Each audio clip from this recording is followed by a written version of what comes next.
அஸ்ஸலாமு அலைக்கும் மக்களே. இன்றைக்கி பார்த்தீங்கன்னா நம்ம 150 டேஸ் சேலஞ்சில் இன்றைக்கி டே 11. காலையில் நம்ம பார்த்தீங்கன்னா மண்ணடியில் நைட்டு சாப்பிட்டுட்டு அங்கேயே படுத்து தூங்கிட்டோம் பீச் ஓரமாக. அதுக்கப்புறம் காலையில் எழுந்திரிச்சு நம்ம அண்ணா நகர் கோராபுட் ஸ்ட்ரீட் வந்து சகர் சாப்பாடு காலையில் அங்கே முடிச்சாச்சு. அங்கேருந்து நேராக ஃபஸ்ட்டு பிக்கப் அண்ணா நகர்லேருந்து எடுத்துகிட்டு நேராக ஏர்போர்ட் போயிட்டோம்.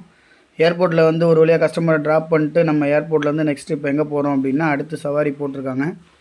இப்போ பிக்கப் எங்கே போட்டிருக்காங்க அப்படின்னா நமக்கு வந்து குரோம்பேட்டை பக்கத்தில் போட்டிருக்காங்க. ஸோ வந்து நம்ம அடுத்த பிக்கப்புக்கு வந்து குரோம்பேட்டை போகிறோம். வாங்க போகலாம். ஸோ குரோம்பேட்டை கஸ்டமரை போய் பிக்கப் பண்ணிட்டு ரிட்டன் வரப்போ பார்த்திங்கன்னா ரயில்வே கேட் போட்டாங்க. ஸோ அந்த சரவணா ஸ்டோர் பக்கத்தில். ஸோ அங்கே கொஞ்சம் நேரம் வெயிட் பண்ணி ரயில்வே கேட்டில் வெயிட் பண்ணிகிட்டு இருந்தோம்.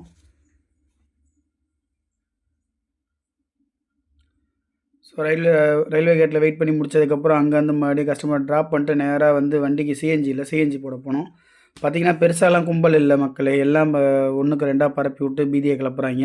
பட் அவ்வளோலாம் ஒன்றும் இல்லை. அங்கங்கே 4 வண்டி நிற்கிது. சிஎன்ஜிக்கு தான் பார்த்திங்கன்னா நம்ம வண்டியோட சேர்த்து ஒரு 5-6 வண்டி நின்றுச்சு. ஸோ எப்படியோ ஒரு வழியாக ஃபைனலாக வந்து நம்ம வண்டிக்கு சிஎன்ஜி போடலாம் அப்படின்ட்டு வந்தாச்சு. பெட்ரோலுக்கெலாம் மக்கள் கும்பலாக நிற்கிறாங்க அப்படின்றதெல்லாம் இல்லை. காலையில் நீங்கள் ஃபஜ்ர் தொழுகிற டைமுக்கு போனீங்க அப்படின்னா ஃபஜ்ர் தொழுதுட்டு போனீங்கன்னா நம்ம வண்டிக்கு பெட்ரோல் ஃபில் பண்ணிட்டு வரலாம். அந்த அளவுக்குலாம் ஒன்றும் வந்து சுச்சுவேஷன் வந்து இன்னும் மோசமாகலாம் போகலை. இது வரைக்கும் எந்த பிரச்சனையும் இல்லை.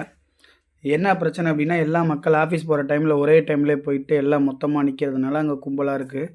அது இல்லாமல் அவங்களே வந்து பீதியை கிளப்பி விட்றாங்க பெட்ரோல். அதனால தான் இப்போ பார்த்திங்கன்னா நம்ம சிஎன்ஜி போட்டு முடிச்சாச்சு. நம்ம பார்த்திங்கன்னா கிட்டத்தட்ட இன்றைக்கி ப்ரைஸ் பார்த்திங்கன்னா 91 ரூபா 50 காசு. சிஎன்ஜியும் வர ரேட்டை ஏற்றிட்டாங்க. அப்படியே சவாரி எல்லாம் முடிச்சுட்டு நம்ம நைட்டு ஃபுல்லாக வண்டி ஓட்டினதுனால காலையில் ஒரு 10-11 மணிக்கு மேலே வீட்டில் போய் நல்லா படுத்து தூங்கியாச்சு. அதுக்கப்புறம் பார்த்திங்கன்னா ஈவினிங் எழுப்பி விட்டாங்க. நோன்பு திறந்துட்டு இன்றைக்கி ஃபுல்லாக நீட்டாக ரெஸ்ட்டை போட்டாச்சு நண்பர்களே. ஸோ இன்றைக்கி உண்டான நாள் டே 11 நம்மளுக்கு நல்லபடியாக போணுச்சு. எந்த விதமான ஒரு பிரச்சனையும் இல்லை. நம்ம எதிர்பார்த்த மாதிரி இன்றைக்கி சூப்பராக போணுச்சு. நாளைக்கு ஒரு நல்ல வீடியோவில் சந்திக்கிறேன். பை மக்களே. அஸ்ஸலாமு அலைக்கும். லைக் பண்ணுங்கள், ஷேர் பண்ணுங்கள், சப்ஸ்கிரைப் பண்ணுங்கள்.